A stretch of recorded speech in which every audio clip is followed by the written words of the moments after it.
Continuamos con más de soluciones, conversando sobre el cáncer de cuello uterino. Varios comentarios nos hacen llegar a través de nuestras cuentas en las redes sociales. Por ejemplo, Elaine Viloria 2 dice, si se sangra en las relaciones sexuales, ¿podría ser cáncer de útero? Bueno, es muy importante que todos los televidentes que nos están viendo en este momento entiendan que no necesariamente tiene que ser cáncer. Ahora, la observación está en que sangrar durante la actividad sexual no es normal, debe estudiarse. No significa específicamente cáncer de cuello uterino, pero no es normal, no es regular, debe evaluarse. Por acá nos pregunta otra seguidora en nuestra cuenta en Instagram, dice, buenos días, si una mujer tiene BPH controlado, las citologías salen bien, pero ya se le diagnosticó el BPH, ¿qué recomienda? ¿Una esterectomía? Eso es muy interesante esa pregunta. No, la indicación de histerectomía no es por tener BPH en el cuello uterino. Pudiera ser, si en algún momento ese BPH condiciona a una neoplasia intracervical, un carcinoma in situ, por ejemplo, que es grado 3, en el tiempo, y una mujer con paridad completa, pudiera hacerse una histerectomía, y no necesariamente es una indicación formal, porque antes de eso hay que hacer un cono. Por acá nos pregunta Katy Alba 123, dice, si se realiza en el cuello uterino una crioterapia, ¿qué probabilidades hay que vuelva a aparecer? Bueno, la crioterapia es una forma de tratamiento que se utilizaba hasta hace algún tiempo y consiste en colocar nitrógeno a muy baja temperatura y eso generaba una necrosis y tú logras extraer la zona afectada por el BPH. ¿De acuerdo? Evidentemente, como hice mención hace unos minutos, al tú quitar esa zona siempre existe la posibilidad de que quede algún tejido remanente, alguna lesión remanente, y por ende pudiera reaparecer la enfermedad. Por acá nos pregunta Milady Briceño, dice, las emociones, el estrés, la angustia, etcétera, pueden ser desencadenantes para despertar esas células cancerígenas o, en su defecto, el VPH. El VPH es un virus intracelular que depende del estado inmunológico, del microhábitat del cuello uterino y de la paciente. Evidentemente, la depresión, el estrés traen trastornos en el estado inmunológico de la paciente. Y sí, más que despertar la célula tumoral, que depende también de un factor genético, de oncogene, de P53 mutado, alterado, etcétera. Con respecto al VPH, sí se ha demostrado que hay mujeres que se le diagnostica una citología o dos citologías, luego desaparece espontáneamente porque el 50% de las mujeres en las otras citologías son negativas y posteriormente, ante un estado de estrés o depresión severa, puede volver a aparecer el VPH sin necesidad de tener cáncer de cuello uterino. Por acá nos pregunta Patricia Briceño, ¿es posible que una paciente tenga cáncer de cuello uterino tipo 4 y no posee malestar mayor y no haya asistido al médico por temor? Hasta un estadio en un nivel tan alto como este, tipo 4, ¿es asintomático o siempre va a presentar algún tipo de síntomas que deba llamar la atención en la mujer? Bueno, el estadio 4 de la enfermedad significa invasión a la vejiga y o al recto. O sea, generalmente sí produce síntomas.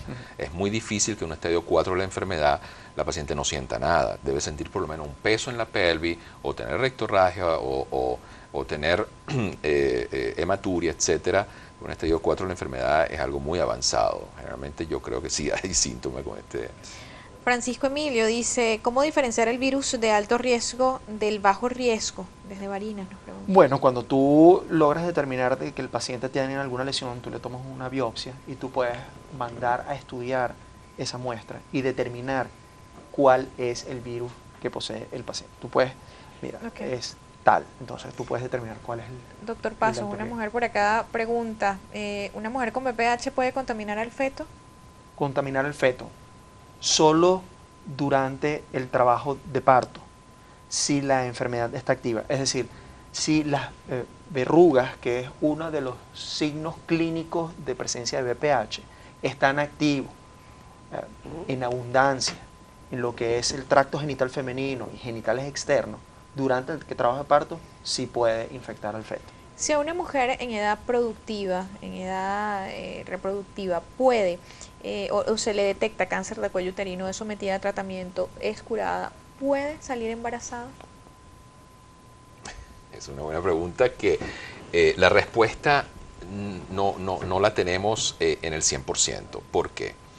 De hecho, hay cáncer de cuello uterino en mujeres que nulíparas, y de hecho podemos tener cáncer de cuello uterino en la década de los 20 años o edades muy tempranas.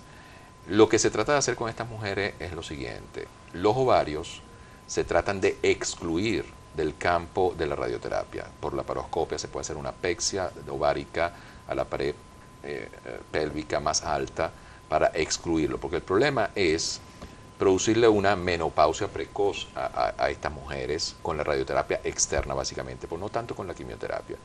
Entonces se toman las medidas preventivas, se excluyen los ovarios, se da la radioterapia externa, si el tratamiento, por supuesto, tiene que ser quimio-radioterapia y la braquiterapia, y con la quimioterapia. Y luego se espera a ver cómo va ese proceso de amenorrea, que puede ser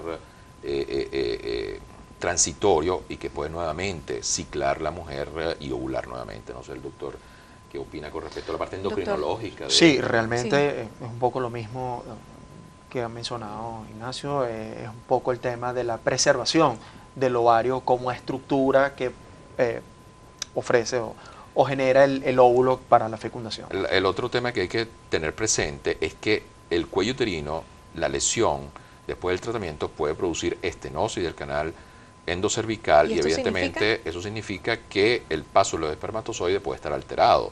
Eso puede producir estrechez, estenosis, etcétera. O sea que, si bien tiene la función ovárica preservada, pudiera tener infertilidad por no paso de espermatozoide a través de un canal estrecho, producto de la radioterapia y de la parte actínica, ¿no? Doctor, es muy común luego de, digamos, se hacen estas biopsias y los resultados son poco diferenciados, muy diferenciados, moderadamente diferenciado. ¿Qué significa esto? Sí, la biopsia de cuello uterino tiene que tener dos términos importantes. Uno es el tipo histológico, que en el 95% de los casos, 90-95, es carcinoma de células escamosas o carcinoma epidermoide con la antigua literatura. Y menos frecuentemente es el adenocarcinoma. Son los dos grandes más frecuentes. Luego hay casos raros de tumores neuroendocrinos, linfomas, etcétera, que casi no los vemos. Y luego el grado de diferenciación va del grado 1 al grado 3, y es cuando el cáncer se parece más al tejido normal. Mientras más se parezca al tejido normal ese epitelio escamoso, es grado 1, es bien diferenciado.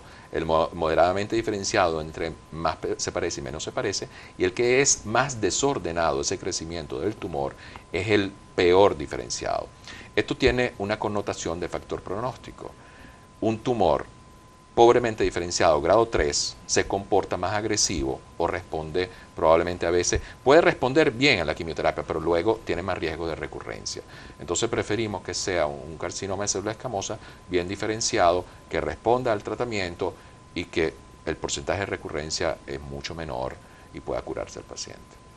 ¿Cómo estamos en Venezuela en cuanto a tratamientos para este tipo de cáncer? Bueno, realmente es una pregunta complicada.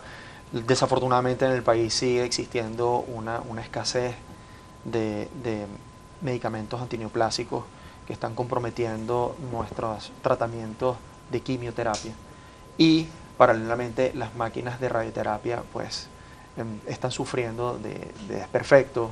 El darle mantenimiento y reparación a estos equipos son extremadamente costosos, y en la medida que avanzamos en el tiempo son menor el número de máquinas. Sí, bueno, tratando de ser optimista, porque el problema no es de ahorita, el problema es, nosotros tenemos más de 20 años trabajando en institutos oncológicos, y la verdad es que el problema de salud pública oncológica en Venezuela ha sido cíclico.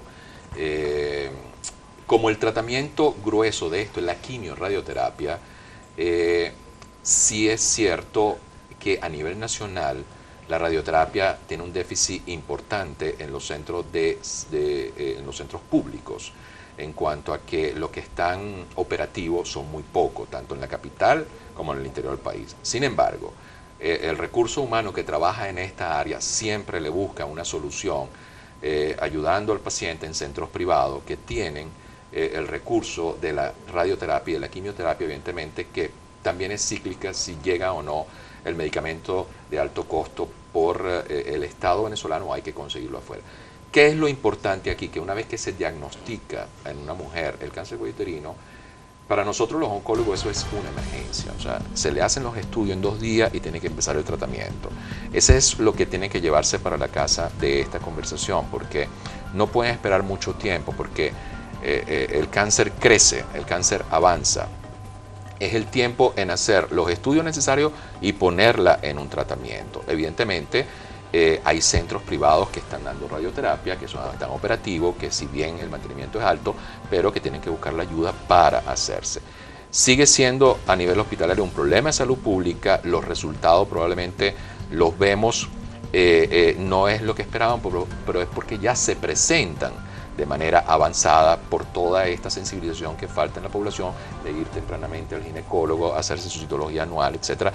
Y para nosotros es más importante hacer los diagnósticos precoces que hacerlos avanzados. Y justamente ese primer diagnóstico lo hace el ginecólogo porque, pues, e insistimos, hay que ir anualmente. Doctor Pazos, ya para cerrar en nuestra entrevista por el día de hoy, su mensaje a las mujeres. Mi mensaje es la concientización, agradecer a los medios de comunicación por darnos los espacios para difundir este tipo de información, insistirle a la mujer venezolana que acuda de manera regular a su control médico anual, porque hoy en día tener cáncer no es sinónimo de muerte, tener VPH no es sinónimo de cáncer, siempre y cuando los diagnósticos se hagan temprano.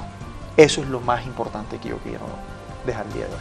Muchísimas gracias, el doctor Alejandro Pazos, ginecólogo obstetra, quien nos acompañó hasta esta parte de la entrevista. El doctor Ignacio se va a quedar con nosotros en el siguiente bloque porque es presidente también de la Fundación Fundavida y vamos a estar conversando sobre esta fundación. También se nos va a unir en el próximo bloque Ayet Brito, es vicepresidenta de Fundavida. Doctor Alejandro, encantado, un placer y un honor encantado compartir siempre con ustedes. tenerlo acá en Globovisión. Claro. Hacemos una pausa, ya regresamos.